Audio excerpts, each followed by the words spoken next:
Hello everyone, welcome to my YouTube channel. So guys, मैं हूं RB Gautam और आप देख रहे हैं YouTube channel the RB internet. So guys, आज की वीडियो में मैं आपको बताने वाला हूं कि ई श्रम कार्ड को किस तरीके से आप बनाएंगे। स्टेप बाय स्टेप प्रोसेस आपको दिखाने वाले हैं, तो चलिए शुरू करते हैं।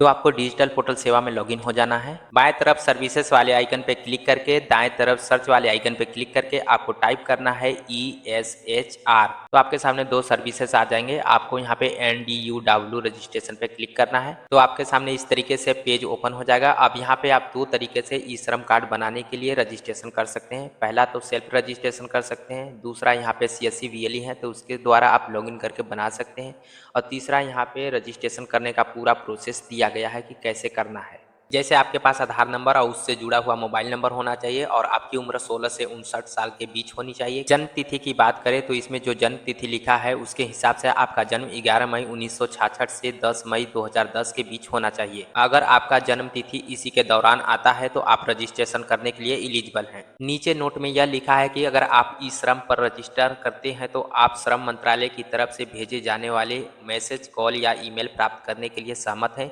ये आमतौर पर योजनाओं या काम से जुड़ी जानकारी हो सकती है। ऊपर में जो लाइव स्क्रॉल होकर के नोट चल रहा है आप इसको पढ़ लीजिएगा, इसका जानकारी हम आगे देंगे। प्लेटफॉर्म वर्कर रजिस्ट्रेशन का मतलब है कि जो लोग ऑनलाइन प्लेटफॉर्म जैसे स्विगी, जोमेटो, ओला या उबर के जरिए काम करते हैं उनके लिए यह रजिस्ट्रेशन प्रक्रिया है। तो जो लोग ऐसे कंपनियों में काम करते हैं वो लोग यहाँ पे क्लिक करके और अपना ई श्रम कार्ड रजिस्ट्रेशन करके बना सकते हैं। अगर आपके पास डिजिटल पोर्टल सेवा यानी CSC का ID एंड पासवर्ड है तो आपको CSC लॉगिन फॉर के नीचे आप क्लिक हियर पे क्लिक करना है। तो आपके सामने ये वाला पेज आ जाएगा। आप यहाँ पे CSC ID और पासवर्ड और कैप्चा को फिल करके लॉगिन हो जाना है। तो आप इस तरीके से ई श्रम के पोर्टल पर आ जाएंगे। अब यहाँ से इस तरीके से आपका डैशबोर्ड दिखाई देता है। यहाँ पे आपको दो ऑप्शन मिलते हैं, पहला UW रजिस्ट्रेशन और दूसरा PW रजिस्ट्रेशन। UW रजिस्ट्रेशन का मतलब है कि असंगठित मजदूर के लिए रजिस्ट्रेशन है, यानी जो लोग किसी बड़ी कंपनी या सरकारी क्षेत्र में काम नहीं करते हैं, जैसे निर्माण मजदूर, प्रवासी मजदूर या फिर रेहड़ी पटरी वाले। और PW रजिस्ट्रेशन उनके लिए है जो ऑनलाइन प्लेटफॉर्म जैसे स्विगी, जोमेटो या ओला के जरिए काम करते हैं, तो वो लोग इस पे क्लिक करके रजिस्ट्रेशन कर सकते हैं। तो यहाँ पे हम एक मजदूर के लिए ई श्रम कार्ड बनाने वाले हैं, तो हमें UW पे क्लिक करना है, जो बड़ी सरकारी कंपनियों में काम नहीं करते हैं। अब यहाँ पे आपको वही मोबाइल नंबर डालना है जो आपके आधार कार्ड से लिंक हो। इसके बाद यहाँ पे कैप्चा को फिल करना है। इसके बाद दोनों ऑप्शन पर आपको नो टिक कर लेना है। इसके बाद सेंड OTP पे क्लिक करना है। आप जो भी आपके रजिस्टर्ड मोबाइल नंबर होगा उस पे जो कि 8 डिजिट का 1 टाइम पासवर्ड जाएगा, आपको यहाँ पे फिल करके और सबमिट वाले ऑप्शन पे क्लिक करना है। फिर यहाँ पे EKYC कंप्लीट करने के लिए आपके पास आधार नंबर या तो फिर आधार का वर्चुअल ID नंबर होना चाहिए। यहाँ पे जो है आपके पास टिक करके और यहाँ पे फिल करेंगे। लेकिन यहाँ पे एक प्रॉब्लम है, आधार EKYC कंप्लीट पूरा करने के लिए आपके पास फिंगरप्रिंट डिवाइस होना चाहिए या तो फिर आपके पास आइरिस स्कैन होना चाहिए, जो आपके आंखों को स्कैन करके आप EKYC कंप्लीट पूरा कर सकते हैं।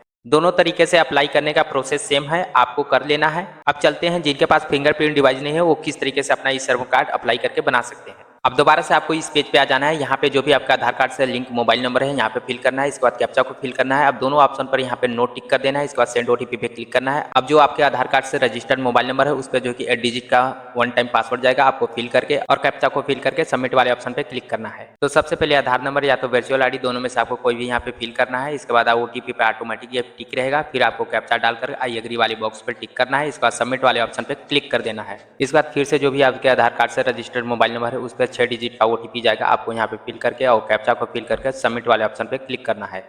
अब यहाँ पे 6 स्टेप में इस फॉर्म को कंप्लीट करना पड़ेगा। इसके बाद आपको continue to enter other detail पे क्लिक करना है। अब यहाँ पे आपको पर्सनल इन्फॉर्मेशन अपना जो है कि भरना है, जैसे आपका रजिस्टर्ड मोबाइल नंबर ऊपर में आ जाएगा। इसके बाद आपको इमरजेंसी मोबाइल नंबर आपको डालना है, ईमेल ID डालना है। इसके बाद यहाँ पे मैरिटल स्टेटस आपको सिलेक्ट करना है। मैरिटल स्टेटस में अगर मैरिड आप सिलेक्ट करते हैं तो नीचे और भी ऑप्शन खुल करके आ जाते हैं। फिर यहाँ पे आपको मदर नेम यहाँ पे फिल करना है। फिर आपको फादर या तो हस्बैंड नेम आपको डालना पड़ेगा अगर आपका शादी हुआ है तो।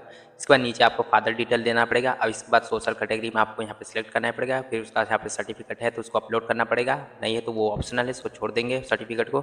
इसके बाद यहाँ पे आपको ब्लड ग्रुप अपना सिलेक्ट कर लेना है। यहाँ पे डिसेबिलिटी एबल में आपको अगर विकलांग है तो यहाँ पे यस कीजिएगा और नहीं है तो आपको नो कर देना है। फिर यहाँ पे आपको नॉमिनी डिटेल फिल करना पड़ेगा, जैसे मदर या फादर का। अगर आपका शादी हो चुका है तो यहाँ पे हस्बैंड का नेम फिल करेंगे। फिर उसका जो है डेट ऑफ बर्थ और इसके बाद उनका जेंडर, यहाँ पे उनका क्या रिलेशन है, मदर या फादर या हस्बैंड है। इसके बाद यहाँ पे नॉमिनी का एड्रेस पूरा फिल करेंगे जो भी उनका आधार कार्ड में। इसके बाद यहाँ पे नॉमिनी का मोबाइल नंबर फिल करेंगे। इसके बाद आपको सेव एंड कंटिन्यू पे क्लिक कर देना है। अब यहाँ पे आपको रेसिडेंट डिटेल फिल करना पड़ेगा। जैसे में आपका जिस स्टेट में घर है, यहाँ पे स्टेट आपको सिलेक्ट करना है। इसके बाद आपको डिस्ट्रिक्ट सिलेक्ट करना है। इसके बाद यहाँ पे स्टेट स्पेसिफिक आईडी नंबर। इसका मतलब यह है कि अगर आपको अपने राज्य सरकार की तरफ से कोई खास प्रमाण पत्र मिला है जिस पर कोई आईडी नंबर दिया गया है, तो वह आपको यहाँ पे भरना है। जैसे में उत्तर प्रदेश में राशन कार्ड नंबर हो सकता है या और भी कुछ डॉक्यूमेंट। फिर यहाँ पे करंट एड्रेस फिल करेंगे जहाँ पे अभी प्रेजेंट में रहते हैं। तो अगर आप शहरी से हैं तो अर्बन टिक करेंगे, अगर गाँव से हैं तो आप रूरल सिलेक्ट करेंगे। इसके बाद यहाँ पे एड्रेस फिल करेंगे या फिर एड्रेस 2 लाइन में भी क्लिक करेंगे। इसके बाद यहाँ पे स्टेट सिलेक्ट कर लेंगे। इसके बाद यहाँ पे डिस्ट्रिक्ट सिलेक्ट करेंगे। इसके बाद यहाँ पे आपको सब डिस्ट्रिक्ट यानी तहसील भी सिलेक्ट कर लेना है। इसके बाद यहाँ पे पिन कोड आपको फिल कर देना है।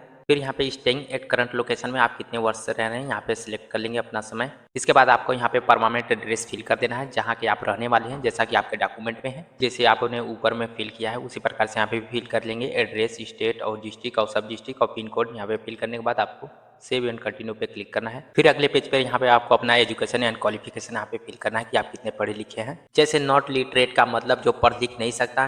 लिटरेट विदाउट फॉर्मल स्कूल मतलब बिना स्कूल गए पढ़ना लिखना सीखा हो। ब्लू प्राइमरी का मतलब 5वीं कक्षा से कम पढ़ाई किया हो। प्राइमरी का मतलब 5वीं तक। मिडिल का मतलब 8वीं तक। सेकेंडरी मतलब 10वीं तक। हायर सेकेंडरी का मतलब 12वीं तक। इसके बाद डिप्लोमा या सर्टिफिकेट कोर्स हो सकता है। फिर ग्रेजुएट का मतलब जैसे बीए, बीएससी और सबसे आखिरी में पोस्ट ग्रेजुएट एंड एबव, जिसमें एमए, एमएससी, एमफिल, पीएचडी जैसा पढ़ाई आता है। उसी के साथ अगर आपके पास सर्टिफिकेट है तो आपको अपलोड कर देना है। अगर नहीं है तो ये ऑप्शनल है, इसको छोड़ भी सकते हैं। इसके बाद यहाँ पे अपना जो है कि मंथली इनकम सिलेक्ट कर लेना है। इनकम सर्टिफिकेट का प्रूफ है तो इसको अपलोड कर देना है, नहीं तो इसको छोड़ देंगे। फिर सेव एंड कंटिन्यू पे क्लिक करना है। अब ऑक्यूपेशन एंड स्किल्स में आप क्या काम करते हैं और आपके पास कौन सा हुनर है ये यहाँ पे फिल करना है। जैसे क्या आप किसी उबर, ओला जैसी कंपनी के साथ जुड़े हुए हैं तो यस या नो आपको करना है। प्राइमरी ऑक्यूपेशन का मतलब होता है आपका मुख्य काम क्या है जिससे आप नियमित रूप से पैसे कमाते हैं।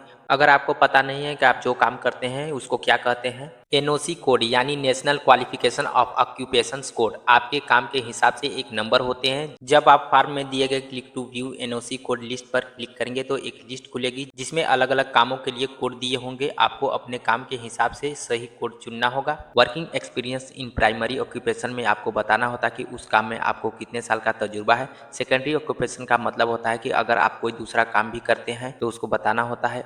ऑक्यूपेशन सर्टिफिकेट में अगर आपके पास कोई डिग्री या डिप्लोमा है तो उस काम से जुड़ा हुआ तो आपको अपलोड करना होता है। How did you acquire skills में पूछा गया कि आपने ये हुनर कैसे सीखा। और आखिरी में इंटरेस्टेड इन स्किल्स अपग्रेड में बताना है कि क्या आप कुछ नया सीखना चाहते हैं। इसके बाद आपको सेव एंड कंटिन्यू वाले ऑप्शन पे क्लिक करना है। फिर अब आपको यहाँ पे बैंक डिटेल देना है। सबसे पहले आपको अपना बैंक अकाउंट नंबर डालना होगा, फिर उसी नंबर को दोबारा से कंफर्म करने के लिए डालना होगा ताकि कोई गलती ना हो। इसके बाद अकाउंट होल्डर का नाम डालना पड़ेगा, फिर बैंक आईएफएससी कोड डाल करके और सर्च वाले आइकन पे क्लिक करेंगे तो ऑटोमेटिक बैंक का नाम और ब्रांच का नाम आ जाएगा। अब इस तरीके से पूरा डिटेल फिल करने के बाद सेव एंड कंटिन्यू वाले ऑप्शन पे क्लिक करेंगे तो आपके सामने इस तरीके से पूरा डिटेल खुल करके आ जाएगा। आपको यहाँ से अच्छे तरीके से देख लेना है कि आपका पूरा डिटेल सही है या नहीं है।